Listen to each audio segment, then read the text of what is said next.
Now, beloved within the Seventh Adventist Church, beloved in the Seventh Adventist Church, this is a very urgent message called Revival, Reformation, and Come Out of Her My People. Revival, Reformation, Come Out of Her My People. Now, beloved in the Adventist Church, it is so sad what's going on these days. Celebration in our churches, sing and swing, ecumenicalism, speaking in tongues. We have a very prominent Seventh Adventist chaplain in D.C. speaking in tongues, wearing his wedding band. We have him going up there with the man of sin power, Pope Francis, and you have him connected with Kamala Harris, who's connected with Buddhism and Shintoism and Taoism and supporting apostate theology up there. And beloved, this one does not be done. Because second message says, come out of her, my people. And beloved, should we as Seventh Adventists support ecumenicalism, new theology, celebration, Sunday surge? And we have this Pastor Snell, W. Snell, who hijacked Breath of Life. He actually hijacked Breath of Life, took it from Pastor Brooks' supervision and got it jacked up with Sunday surge or Sunday power with this guy Eric Thomas. And brought in Sunday singers, celebration, style worship, and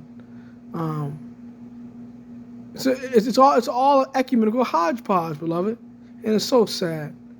And beloved in the Adventist Church, it's time for the straight testimony. It's time to give the straight testimony. Now, beloved in the Adventist Church, my whole concern is this: that are we going to give the straight testimony for these last days? Are we going to seek to be called the remnant people for these last days? You know, in these last days, it's not a corporate structure that distinguishes God's people. It's a message, beloved. It's a message that distinguishes you as God's people, beloved. Revelation 12:17 says, and the dragon was wroth with the woman and went to make war with the woman of her seed, which keep the commandments of God and have the testimony of Jesus Christ. Now, the Greek testimony means betrayal or witness of, concerning of. And that's what the word testimony means. Witness of or concerning of, beloved. That's really what it means, beloved, in the Adventist Church. And what it means to testify means to witness. Amos 3:7 says, surely the Lord God will do nothing unless he reveals the secret of his servants, his prophets. So testimony of Christ, or his 19:10, is a spirit of prophecy. So that's just why it's writings from modern day prophet and the Old New Testament prophets and apostles in the Bible. And also modern day 104,000 prophets in his last days. So, beloved, that the testify of Jesus Christ. So that's the counsel we're given in God's word, beloved. Don't side from God's word. But right now, when the Seventh Adventist Church voted in 2015 that the spirit of prophecy is not a guiding gift to God's people, that's why its writings is simply pastoral, or somebody can give edification or contemporary devotional edification, but it's not doctrinal, beloved. When we took that vote in 2015, we ceased to be a part of God's own people, at least the official organization did. Now, I haven't, and thousands, hundreds of thousands have not in the corporate structure. But when the corporate structure took that vote, they as a people, they as a corporate structure, ceased to be God's remnant churches, remnant people. Now, if they took a vote, change that, so in the near future, on Ted Wilson, some other leader, they'll go back to having that remnant people. But they decided not to change the rules on that. And also, Pastor Ted Wilson, and allowing the COVID-19 shot, beloved, which actually allows the AMA to take full control of our health institutions, in which they're given, which he gave awards to Pope Francis for Youth Day. He serving pork in our hospitals and joining up with the AMA.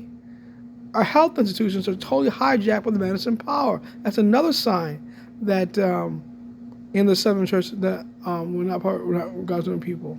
This is why it says eating 2 meals a day, exercising after each meal, drinking a lot of water, being a vegan and plant-based diet is God's ideal plan for health in the last days. And not being on drug medications, beloved. Not taking poisonous drugs that kill the body, that destroy the human machinery, the delicate human machinery, beloved, in the Adventist Church. And so we need to pray that we best reflect God's character in the last days, and that we can follow him in the last days and be sealed for the latter rain. Now, beloved, in the Adventist Church, the dragon was wroth with them. Who's the dragon? That's Satan. Who's he wroth with? God's church. Jeremiah 6:2 says that the woman is likened to doll Zion, to a comely and delicate woman. The Southern Church is God's church. God's church is like unto a woman. So the seventh church is a woman in prophecy, beloved. And the papacy is also a woman, but it's a whorish woman. It's an apostate woman. Revelation 17 finds her decked out with gold and jewels and costly array, sitting upon a beast. A beast is state power. Priestcraft was statecraft that deceives the nations and martyrs God's saints in the last days. So, beloved, is it time to bow to man power? Is it time to bow to the dictates of a man, to what man wants you to do? Or is it time to sign Christ as her sins and obey God's word and be born again, beloved in the church? So, in Revelation 14:6-12 says, and I saw an angel fly in heaven, having the everlasting gospel preached under the door upon the earth, and every nation, tongue, people, saying with a loud voice, fear God, and go for the hour of judgment and worship Him in His heavens and see the fountains of waters. So, beloved, and the final angel after him saying, Babylon is fallen, and made all nations drink the wine wrath of her fornication. And it said, if anyone worships the beast in the image, if anyone worships the beast in the image, he shall suffer the wrath of the plagues. So, beloved, if you don't want to suffer the wrath of the plagues, you have to come out of Babylon so you never take us of her sins.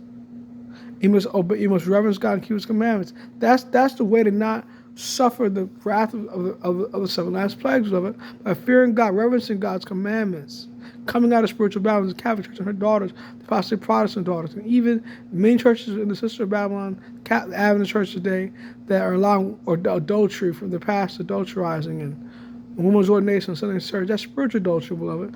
We need to give a straight testimony and not sign, cry, and not worship the beast's image, and not be a part of apostate Protestant churches' sins, like this homosexual agenda they're pushing now.